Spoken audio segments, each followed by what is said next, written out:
Descargo de responsabilidad, no soy el autor de esta historia, y dejaré el link de la historia original en la descripción. Disfruten el fic y tengan un buen día. Arco B. Prólogo. Arco B. La serpiente, el dragón y el mar de los monstruos. 19. El inframundo o el infierno, no era un reino que se pudiera considerar como en las historias populares o los susurros de las abuelas para asustar a su prole en las profundidades de la tierra, era un mundo completamente distinto, una dimensión que se sobreponía entre las brechas con el mundo humano y que lo conectaba con los demás reinos divinos, recibiendo sus propias denominaciones como lo es el Diyu, Naraka o el Yomi. Uno y en las profundidades de esta, representando un cuarto parte de la Tierra, con 33,7 millones de kilómetros cuadrados, se encontraba el inmenso cuerpo de la tercera deidad primordial de la facción griega, Tártaro. Un cadáver debilitado pseudo-consciente, pero sin oportunidad de defenderse, que se había convertido en una densa mazmorra de sufrimiento y una prisión para peligros de clase cataclismo sellados en los límites del reino de Hades, donde los ríos y los valles emergieron de su consistencia. Este territorio se trataba de las entrañas de dicha deidad, dividida en distintas demarcaciones según corresponda la recompensa o el castigo de las almas. El reino de Hades Erebo. Decir que Erebo, el territorio del dios Hades, era extraño era limitado. La deidad se había encargado inmediatamente de su administración, terminando la titanomaquia dividiéndola diversos distritos variando desde obligaciones hasta personales, siendo estos los campos del castigo donde aquellos que abusaron de su poder y se dedicaron a hacer el mal son condenados sin derecho a redención, subiendo rocas por una montaña y dejándola caer todos los días. Ser latigado, arder en fuego, no comer ni descansar en el borde exterior del territorio, donde había una sección especial donde se mantenían aquellos que eran una amenaza e igualaban el poder de uno o varios de los hijos de Rea. 6. Y más profundo de este territorio, con 5 ríos fluyendo a través de todo el territorio como el Aqueronte, el río de la pena y el Cosito. El río de los lamentos que se conectaba con el campo Asfodelos, donde paraban todos aquellos que no hacen nada bueno ni malo o conocido como los olvidados. En los campos de castigo, Hades no permitiría que ninguna de esas basuras tuvieran vista del más pequeño brote de hierba fresca y verde, o los celestes corrientes de los ríos. La tierra era estéril y fúnebre, una tierra donde cualquiera moriría, que solo empeoraba con su conexión con el río Flegetonte, el río de fuego que conectaba con el mar de fuego del panteón judío cristiano, que cada vez más parecía querer subir a la superficie y desatarse, algo que solamente Hades entendía el motivo detrás de ello. Aunque su conexión era mínima, fluyendo en pequeños estanques se encontraban el río Lete, el río del olvido y el Estigia, el río sagrado que limitaba con el mundo humano inferiormente y en el inframundo con los campos elíseos, una hermosa llanura que podría rivalizar con el Edén de los cielos, donde paraban todos los héroes después de un juicio por sus malos y aquellos que merecen de este estilo de descanso. Y en el centro de todo Erebo, se encontraba una mega ciudad fortaleza de inmenso volumen conocida como la Torre Perlada, que parecía querer competir con la altura de los cielos, y efectivamente fue la manera en que Hades quería rivalizar con el Olimpo debido a su rencor contra su familia de darle la espalda. La mega fortaleza perlada anillaban circuncidantemente con los campos elíseos. Una ciudad que fue construida con el apoyo y la fuerza de los cíclopes en agradecimiento a la deidad que destruyó los sellos de su cautiverio y los liberó de las entrañas del Tártaro que los mantuvieron presos durante el gobierno de Cronos y Urano. 2. La ciudad se encuentra dividida en 7 niveles de 100 pies de altura cada uno, rodeados de murallas blancas que contaban una historia desde el caos, las guerras y otros hechos importantes para Hades, siendo unas consideradas como profecías. Las puertas conectaron a cada nivel dando cara en distintas direcciones, haciendo un zigzag entre pasillos para que las entradas de los enemigos sean lentas en caso de un ataque extranjero y estos se vean embestidos por el reino de Hades. Pero que esto sucediera era casi imposible, debido a las 2 inmensas torres contraofensivas en caso de un ataque que se elevaban como enormes colmillos astutos que en dirección a las estrellas. 2 torres oscuras casi indestructibles por el hecho de estar hechas con las costillas del inmenso Tártaro, siendo custodiadas por las parcas y las furias del Rey de los Muertos. En la hacienda privada del Rey de los Muertos, un hombre caminaba vistiendo una toga distintiva de la antigua Roma. Una larga tela semicircular de entre 3 metros, colocándose sobre los hombros y alrededor del cuerpo de color blanco puro, y una larga pieza de tela roja que marcaba su posición con el símbolo de su distintivo casco de batalla espartano en el centro bordado con hilo dorado en su hombro. La identidad de la persona en cuestión se trataba de Marte, dios romano de la guerra. Y la segunda deidad más importante de esta solo superada por su propio padre, Júpiter. Normalmente le gustaría usar uno de esos atuendos humanos, modernos mucho más cómodos y prácticos que esta impráctica toga. Pero este reino no era lugar para despreciar las tradiciones, conociendo al estricto gobernante que la dirigía. Uno y siendo honesto, ni siquiera en el Olimpo le importaban esas cosas. Pero esto solo era la muestra de su respeto a dicha deidad sin un trono entre los miembros del alto consejo griego. En su frente en la entrada, se encontraban 6 estatuas de mármol blanco de las 6 principales deidades que le hicieron frente a las fuerzas de su abuelo Cronos. Pero mirando el estado de dichas estatuas, se podría notar que el cuidado era lo último que a Hades le importaba para recordarles, sin cabezas ni brazos. Esas son las características más claras de los monumentos de adoración, siendo la única intacta la del Rey de los Muertos. Marte podía entender el motivo de ello, a todos los miembros del Olimpo, sus padres, hermanos y tíos quienes lo despreciaban y temían, no eran muy cercanos a Hades. Derivando la amargura que le condujo a guardar rencor por mucho más tiempo que era con las amantes que Zeus volviéndolo más cruel y distante, importándole muy poco lo que les sucediera mientras que a él no le afectara. Las calles donde caminaba no eran de plata o metales nobles, pero brillaban con una dignidad que le hacía recordar uno de los sobrenombres de su tío el rico. Pasando las estatuas, se encontraban un par de guardias resguardando la entrada principal al hogar de su padrino.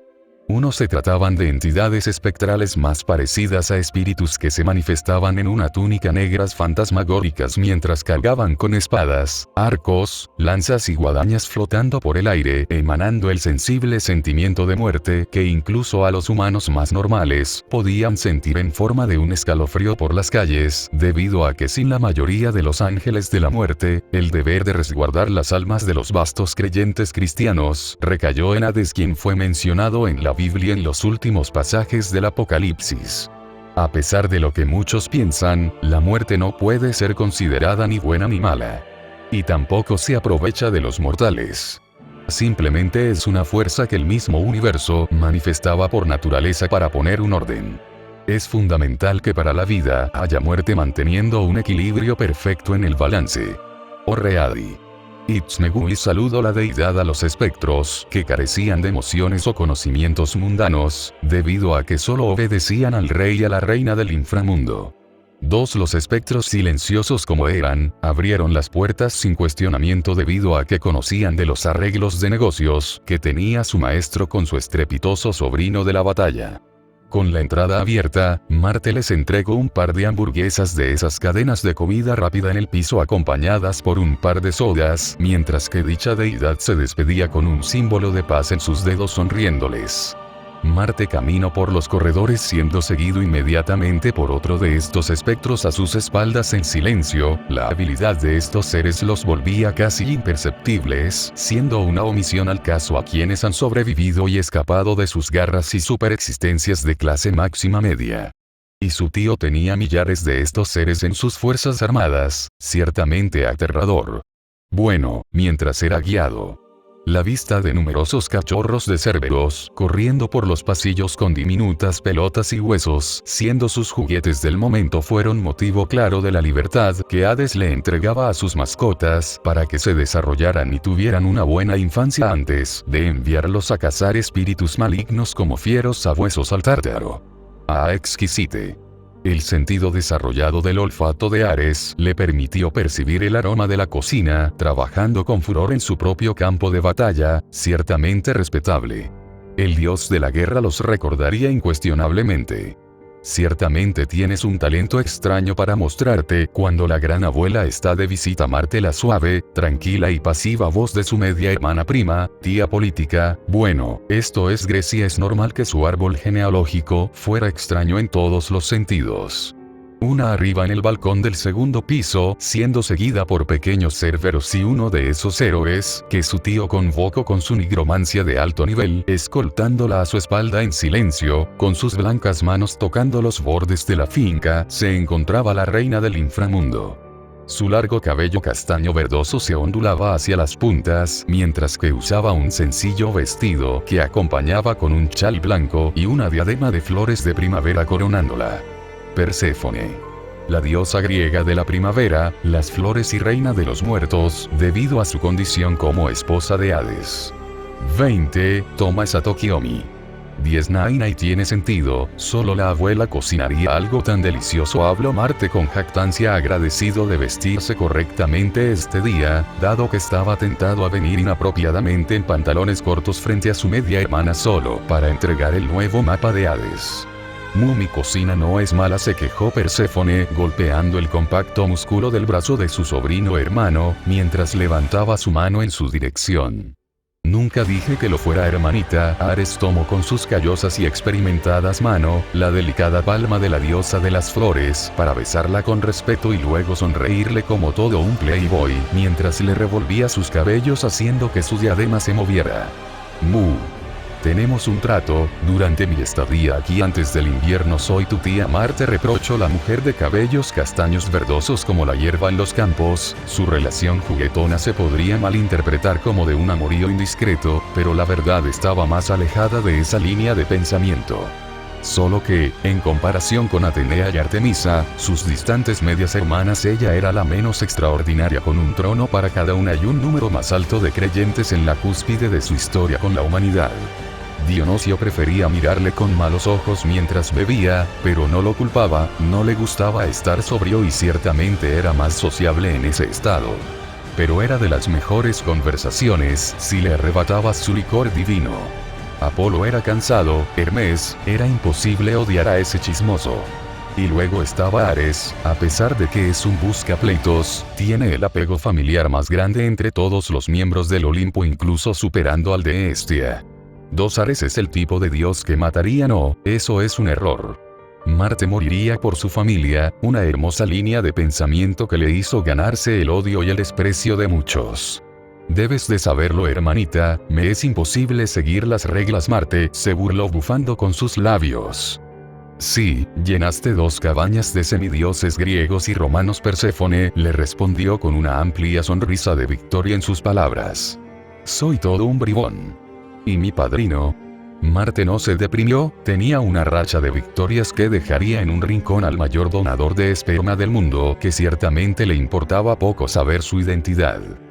Su oficina, aún tiene cosas que terminar sobre los impuestos de este año y sobre mi retiro del inframundo por una temporada. Ve con él y que baje a comer, por favor. Sí. Perséfone se deprimió un poco en dejar su hogar. Le habéis tomé. Marte asintió en dirección a la reina del inframundo. Mientras subía por los escalones mirando los distintos cuadros que contaban la historia de su padrino. Siendo la más atractiva de ellas, él como su padrino se enfrentó contra el titán coloso de la condena, Atlas. Derrotándolo en combate y cortándole uno de sus inmensos brazos con la lanza ahora de su propiedad. Le sorprende que, a pesar de toda la inteligencia de su padrino, no ejerza alguna autoridad sobre la estrategia, guerra y la batalla. Declarándose como solo un oportunista. Él solo pelea en batallas que sabe que ganará. Pero una cosa no cambiaba la otra, sus estategramas durante la titanomaquia fueron extrañas y algunas veces cobardes en opinión de sus hermanos, pero aterradoramente efectivas. Estrategias que, en un futuro, serían muy de humanos, si se le diera alguna palabra clave. 8 exclamación de cierre, exclamación de cierre, exclamación de cierre, exclamación de cierre, exclamación de cierre. Los poros de la deidad de la batalla se estremecieron retorciéndose por instinto, advirtiéndole sobre la presencia de un ser por encima de la suya. Y la razón más importante de su respeto al rey de los muertos. Aquel cuyos carruajes transportaban a los muertos. El inevitable sentimiento de muerte que prometía, llenando el aire como gas mostaza en las cámaras de concentración. La autoridad que no necesitaba recordar a nadie de su potestad. Esta era la clase de existencia que con su simple caminar, el mundo entero temblaba con pavor. Gloria a ti, su majestad, oh muerte. Alguien que sin cuestiones hacía doblar la rodilla del hombre y los débiles ante él. El dios que hacía que los cerberos, guardianes del inframundo, se inclinara ante él, el único olímpico que se ganó el respeto del monstruo más temible. La séptima existencia más poderosa en el mundo sobrenatural, capaz de arrasar con una facción completa. Tifón. 2. La única deidad cuyo yelmo se convirtió en un símbolo de poder. Mientras las parcas abrían la puerta en su camino, lo vio y doblaban su espalda en su presencia. La deidad que convertía al obrero en un señor. Cabello negro como el abismo. Aquel cuyas manos jamás se encontraban vacías, llenándolas de todas las riquezas de la tierra. Una piel ligeramente bronceada, ojos oscuros como el alquitrán. La novena existencia más grande del mundo sobrenatural, el mayor de los 3 hermanos más poderoso de la antigua Grecia. El asesino de titanes. 1. He regresado a Hades, saludo la deidad de la batalla romana, doblando con decoro su espalda, inclinándose ante la presencia de su padrino. Dicha deidad se encontraba tomando asiento resolviendo distintos cuestionarios de trabajo, su mano mantenía una fina pluma de escritura de clase alta. La deidad abandonó los documentos colocándolos en su centro de oficina, mirándolo lentamente a los ojos, cambiando su expresión concentrada a una ligeramente más suave, mientras le sonreía con vehemencia mientras tranquilizaba al gran cerbero a su espalda, haciéndolo ronronear con satisfacción con su toque. Has regresado, Marte, habló el rey de los muertos sobre una obviedad. Con sus ojos apuntó en dirección a la silla frente a su mesa, invitándolo a ocupar el asiento con su trasero. Hice lo que me solicitó, padrino, y aquí lo tengo. Marte volvió a erguirse caminando en dirección más cercana al rey de los muertos, mientras colocaba el artefacto de gran valor en la mesa de la deidad con sumo cuidado, debido a la gran cantidad de dinero pagado. ¿Nadie del Olimpo sabe de esto?, cuestionó la deidad mientras inspeccionaba la calidad del artefacto, y asintiendo con satisfacción debido al buen estado en la que se encontraba. Ciertamente, pero Hermes podría saber una cosa o dos. Ares respondió como si se tratara de un asunto secreto de estado con seguridad, pero luego tuvo que dudar mientras recordaba las piernas ligeras de su medio hermano, y cómo éste escuchaba por detrás de las paredes, debido a su naturaleza aventurera y curiosa. Nada sorprendente entonces es propio de él. Y de ser cierto, lo último que haría sería provocar inadvertidamente una lucha entre poderes entre tu padre y yo. La pregunta sería quiénes estarían con quién, ¿no es así, Marte? La falta de respeto fue clara en sus palabras, el rencor se había mantenido por siglos conteniéndose en su interior. Pero tuvo que dejar atrás sus sentimientos reprimidos por temas más importantes mientras miraba a su sobrino. Ciertamente no dude de mi lealtad, padrino.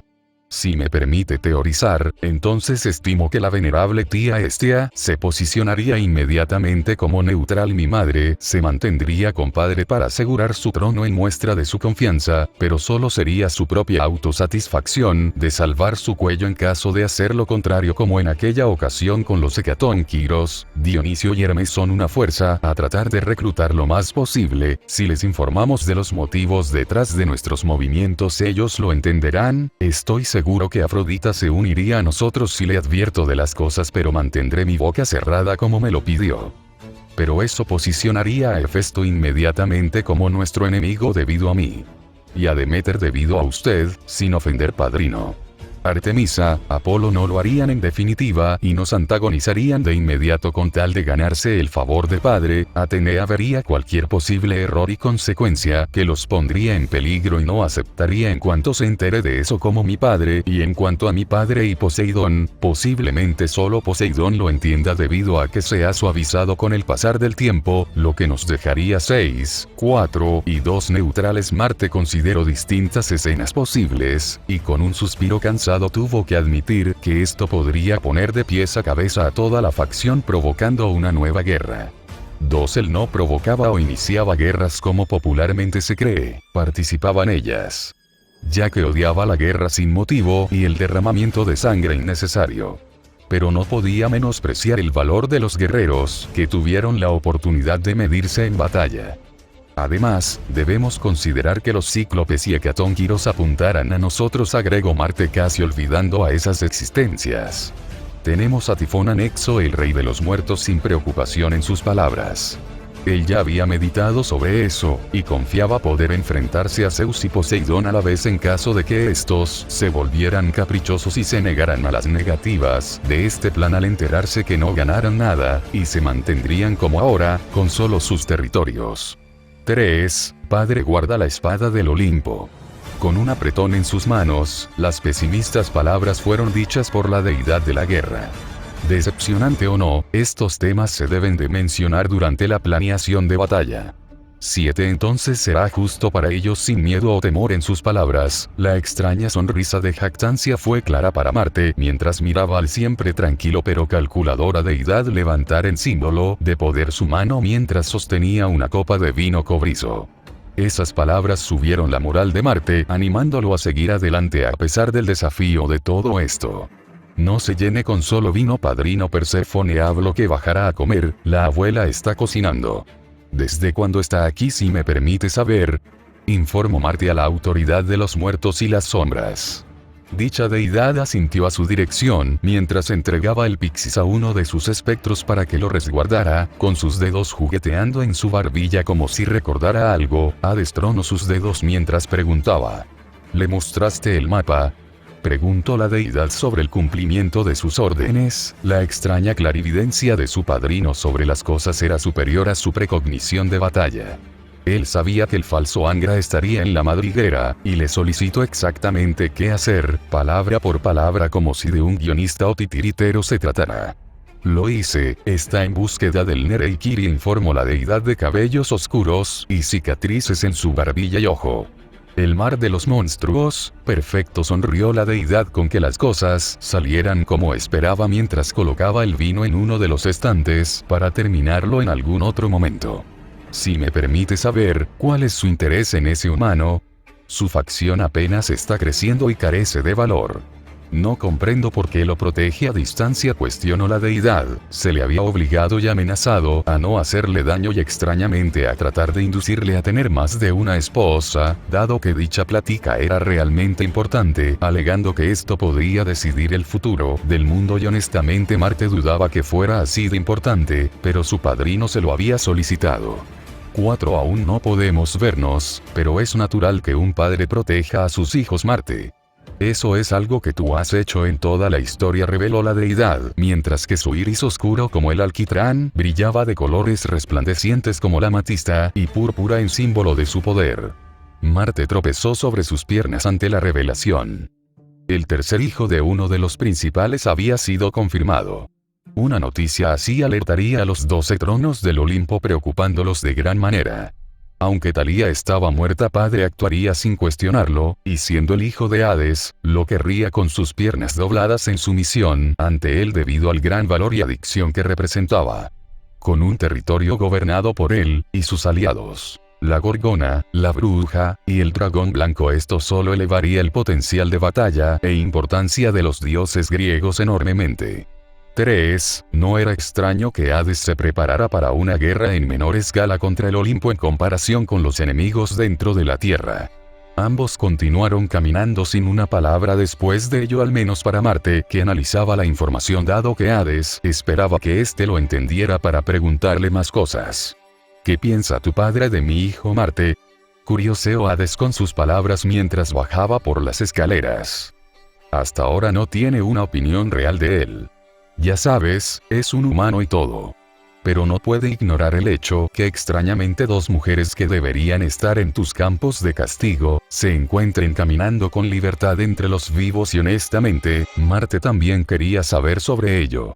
No veía razón para que ellas caminaran entre los vivos, debido a la medida de su pasado. Bueno, lo que hicieron le importaba poco, y no recordaba que fueran tan hermosas. Temor a lo desconocido, natural de tu padre.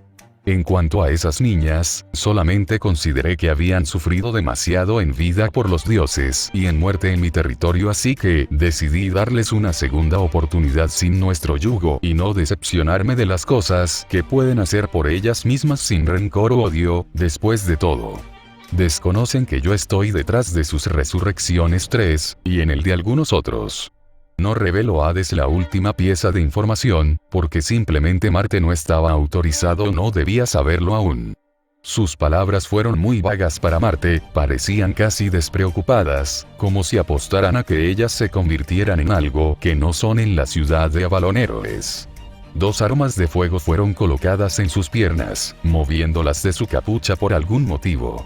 Aunque parecieran armas normales, se trataban de armas hechas con las llaves del infierno y los huesos de Thanatos, y esas extrañas balas de un asqueroso color púrpura. 7 Las puertas del comedor fueron abiertas por otro par de espectros, entonces, una rápida mota de cabello color castaño claro se estrelló contra su padrino abrazándolo fuertemente como un koala, haciendo que Hades suspirara con resignación. Las parcas miraron con extrañez en qué debían hacer a partir de eso, esa falta de respeto a su gobernante les molestaba enormemente. Pero este parecía aceptarlo con ironía por la rara sonrisa en su rostro. Marte detuvo a una de las parcas de moverse antes de siquiera hacer algo, con este ser no era necesario que protegieran a su rey, al menos no de esa manera. Porque en este mundo lleno de existencias sorprendentes la única que podía derrotarlo con una palabra oponiéndose a él era su madre. 10 Hades.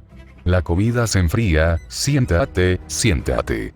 Con su cabello y ojos color marrón claro, una cinta como una diadema de colores celestes se encontraba en su centro con un pequeño cerbero, un rayo, un pescado, una planta, una llama y una paloma se encontraban en ella decorándola. Vistiendo un delantal de color azul claro debajo de un sencillo vestido de colores rosados. Esta es Rea, la titanidad hija de Urano y Gea. 4 La abuela y madre de los olímpicos de baja estatura y cuerpo pequeño, que podría pasar desapercibida fácilmente como una niña. Yabo y madre había muy pocos seres que podrían hacer que Hades hiciera cosas sin cuestionamiento, Perséfone, Irisbiel su madre. Marmar. Toma asiento. Rea brincó en dirección al dios de la guerra cuando lo notó por la espalda de su hijo, siguiendo los instintos reprimidos que soportó de ver a sus hijos ser tragados por su esposo. Saltó con cariño con su nieto, tratando de empujarlo en dirección a un asiento sin preguntarle a su hijo, el jefe de la casa, si podía comer aquí, porque no necesitaba decirlo. Ella es su madre. Ya huele delicioso. ¿Qué es, abuela?, preguntó Marte tomando asiento, pero ya podía teorizar sobre lo que se trataba. El favorito de Hades. Reveló Rea mientras usaba un pequeño banco para apoyarse a subir en el asiento y sentarse en la mesa. Y con esto, era claro que Rea conocía a su hijo. Siendo la única que amó a su hijo incondicionalmente desde el principio. Unos champiñones gratinados. Una cuarta voz se escuchó con un plato entre sus manos, tratándose de Perséfone encargándose de ser una buena esposa y servir a su marido. Como se esperaba de mi madre Hades, con satisfacción y jactancia. Alabó a su madre haciendo que ésta riera adorablemente por ser alabada por su hijo mayor. Jijiji, soy sorprendente, ¿no? Rea colocó sus brazos sobre sus pequeñas caderas en una pose heroica como en esas, insisto, historietas. Bueno, algo así, solo eran esos dibujitos con héroes y capa, llenando por completo una hoja de papel. Día después de soplar con cuidado, Perséfone dirigió en dirección a la boca de Hades una cuchara con contenido en ella. El delicioso aroma de los champiñones solo fue superado por el cremoso sabor que se extendía por su lengua, su toque, su dulzura y sal, era perfecta. Esta escena, si tan solo se pudiera mantener a futuro. Marte fantaseó como en su infancia por una familia más unida, pero lamentablemente ese deseo debía ser deshecho por un mundo unido. Un mundo donde sus hijos pudieran seguir viviendo, si tan solo el peligroso fin no se acercara cada vez más. No, el fin ya estaba en este mundo. Después de todo, sus enemigos no se dirigían a la Tierra. Ya se encontraban en ella. Aquello que debían destruir. Los 666 sellos. Porque el amigo del mundo es enemigo de Dios. Era la misma Tierra. 8. Con dudas y conflictos debido a la gravedad de la situación, tuvo que fingir una sonrisa de seguridad cuando su abuela le miró con preocupación. Por esto y más, un futuro próspero.